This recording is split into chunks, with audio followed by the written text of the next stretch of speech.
रोम रोम बाल को क्या हाल चाल है। तो दोस्तों स्वागत है आपका एक नई वीडियो में, नए टॉपिक में। हम ये आपसे उम्मीद करते हैं कि आज का टॉपिक बहुत ही खतरनाक और एडवेंचरस होने वाला, तो इसलिए एंड तक जरूर देखें। आज का टॉपिक है हमारा भारत के कुछ अनसुलझे रहस्यों के बारे में।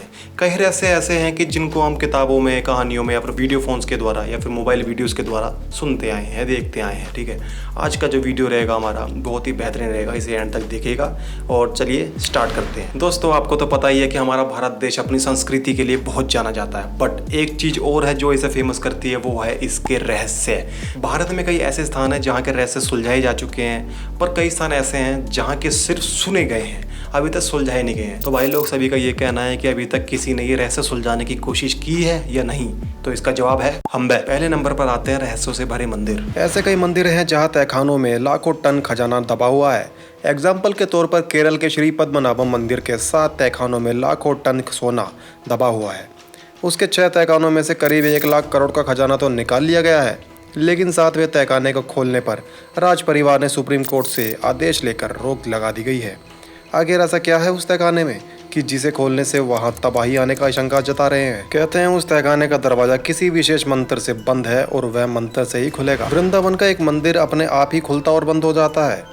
कहते हैं कि निधिवन परिसर में स्थापित रंग महल में भगवान कृष्ण रात में शयन करते हैं। रंग महल में आज भी प्रसाद के तौर पर माखन मिश्री रोजाना रखा जाता है। सोने के लिए पलंग भी लगाया जाता है। सुबह जब आप इन बिस्तरों को देखें तो साफ पता चलेगा कि रात में यहाँ जरूर कोई सोया था और प्रसाद भी ग्रहण कर चुका है। इतना ही नहीं, अंधेरा होते ही इस मंदिर के दरवाजे अपने आप बंद हो जाते हैं, इसलिए मंदिर के पुजारी अंधेरा होने से पहले ही मंदिर में पलंग और प्रसाद की व्यवस्था कर देते हैं। मान्यता के अनुसार यहाँ रात के समय कोई नहीं रहता है, इंसान छोड़िए पशु पक्षी भी नहीं।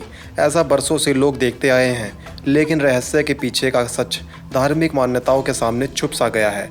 यहाँ के लोगों का मानना है कि अगर कोई व्यक्ति इस परिसर में रात में रुक जाता है तो वह तमाम सांसारिक बंधनों से मुक्त होकर मृत्यु को प्राप्त हो जाता है। तो दोस्तों दूसरे नंबर पर आते हैं हमारे प्रिय अश्वत्थामा जी। कल की मूवी में आपने इन्हें देखा ही होगा। अरे भैया अमिताभ बच्चन की बात ना हो रही, खुद ही देख लो। महाभारत के अश्वत्थामा याद है आपको?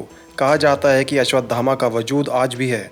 दरअसल पौराणिक मान्यताओं के अनुसार अपने पिता की मृत्यु का बदला लेने के लिए अश्वत्थामा को उनकी एक चूक भारी पड़ी और भगवान श्री कृष्ण ने उन्हें युगों युगों तक भटकने का श्राप दे दिया।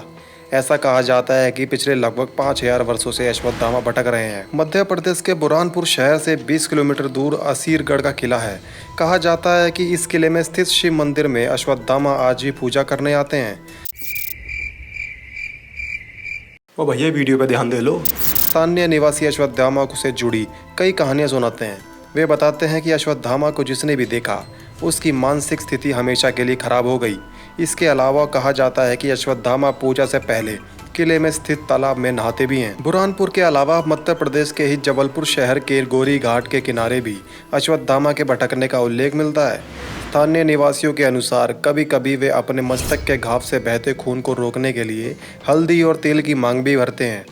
इस संबंध में हालांकि स्पष्ट और प्रमाणिक आज तक कुछ भी नहीं मिला है। दोस्तों अब हम बात करेंगे श्री कृष्ण जी द्वारा बसाई गई नगरी द्वारका के बारे में, तो ध्यान से और कान से सुनियो। गुजरात के तट पर भगवान श्री कृष्ण की बसाई हुई नगरी यानी द्वारका, इस जगह का धार्मिक महत्व तो है ही, रहस्य भी कम नहीं है। कहा जाता है कि श्री कृष्ण की मृत्यु के साथ उनकी बसाई हुई नगरी समुद्र में डूब गई।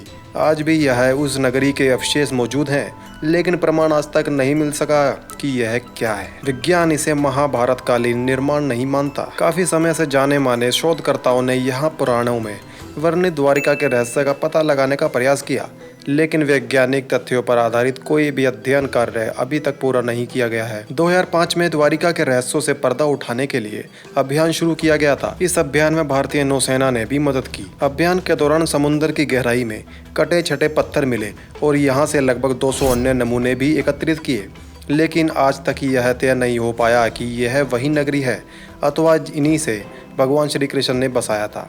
आज भी यहाँ वैज्ञानिक स्कूबा डाइविंग के जरिए समुद्र की गहराइयों में कैद इस रहस्य को सुलझाने में लगे हुए हैं। हाँ भाई, अगर भगवान की बातें कर ली हो तो जल्दी से भूत पिशाचों पे को आ जाओ, वेट कर रहे हैं तुम्हारा। पश्चिम बंगाल के दलदली इलाकों में कई बार रहस्यमय रोशनी देखे जाने की जानकारी मिली थी। स्थानीय लोगों के मुताबिक यह उन मछुआरों की आत्माएं हैं जो मछली पकड़ते वक्त किसी वजह से मर गए थे। लोग इन्हें भूतों की रोशनी भी कहते हैं। ऐसा भी कहा जाता है कि जिन मछुआरों को यह रोशनी दिखती है वे या तो रास्ता भटक जाते हैं यह ज़्यादा दिन जिंदा नहीं रह पाते हैं। इन दलदल क्षेत्रों से कई मछुआरों की लाशें भी मिली हैं, लेकिन स्थानीय प्रशासन यह मानने को तैयार नहीं है कि यह भूतों के चलते ऐसा हुआ है। उनके मुताबिक मछुआरों के साथ अक्सर ऐसी दुर्घटनाएं होती रहती हैं। हालांकि अभी तक इस रहस्य से भरी गुत्थी सुलझ नहीं पाई है। वैज्ञानिकों को अंदेशा है कि दलदली क्षेत्रों में अक्सर मीथेन गैस बनती है और वे किसी तत्व के संपर्क में आने से रोशनी पैदा करती है। बालको, अब हमारा लास्ट टॉपिक है रूपकुंड झील के बारे में। यह नदी हिमालय पर्वतों में स्थित है। इस तट पर मानव कंकाल पाए गए हैं। पिछले कई वर्षों से भारतीय और यूरोपीय वैज्ञानिकों के विभिन्न समूह ने इस रहस्य को सुलझाने के लिए कई प्रयास किए, पर वे नाकाम रहे। भारत के उत्तरी क्षेत्र में खुदाई के समय नेशनल ज्योग्राफिक को 22 फुट का विशाल नरकंकाल मिला है। उत्तर के रेगिस्तानी इलाके में एम्प्टी क्षेत्र के नाम से जाना जाने वाला यह क्षेत्र सेना के नियंत्रण में है। यह वही इलाका है जहां से कभी प्राचीन काल में सरस्वती नदी बहती थी। इस कंकाल को वर्ष 2007 में नेशनल ज्योग्राफिक की टीम ने भारतीय सेना की सहायता से उत्तर भारत के इस इलाके में खोजा। तो दोस्तों, आज की हमारी वीडियो यहीं तक थी। उम्मीद करते हैं आपको वीडियो जरूर पसंद आई होगी। कृपया करके वीडियो के ऊपर लाइक, कमेंट, शेयर जरूर करें और कमेंट करके जरूर बताएं कि आपको इनमें से किस रहस्य के बारे में पहले से ही पता था। अरे मुझे क्या, मुझे तो फिर भी बताना। तो दोस्तों, जल्दी मिलते हैं आपको एक नए एपिसोड में। तब तक थारी मारी राम राम।